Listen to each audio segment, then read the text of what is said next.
दोस्तों, क्या आपने कभी सोचा है आखिर रसिया और भारत के बीच इतनी गहरी दोस्ती क्यों है? नहीं पता ना। बहुत लोगों के ऐसे सवाल खड़े होते हैं, आखिर क्या कारण है इसकी पीछे दोस्ती का। शायद हमारे भारत देश को 5% लोगों को ही पता है, या फिर आरटीआई का प्रयोग करते होंगे। आरटीआई एक वेबसाइट है, उसके ज़रिए अगर आपने कभी पता किया होगा तो अभी शायद पता लग सकता है। मैंने पता किया है। सबसे बड़ा कारण क्या है पता है?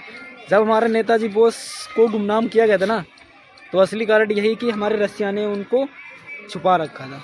यानी किसी देश को ज़रा से भी भनक नहीं होने दी। सोचिए क्यों नहीं होगा इतना तगड़ा दोस्त। हमारे नेताजी को जब ब्रिटिश सरकार फांसी देने वाली थी, ब्रिटिश सरकार की नज़र में वो एक देशद्रोह बन चुके थे।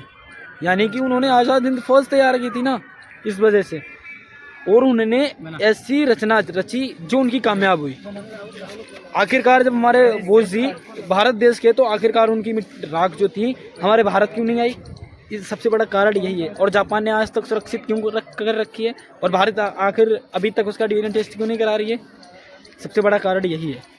सबसे बड़ा कारण यह है, अगर अभी भी उसका डीएनए टेस्ट कराया जाए तो उसमें 100% क्लियर होगा कि वो हमारे नेताजी की राख नहीं है।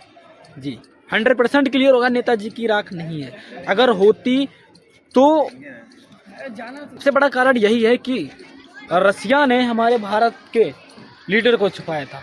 यानी कि वो लीडर जिसकी वजह से आज हमारा देश आज़ाद है।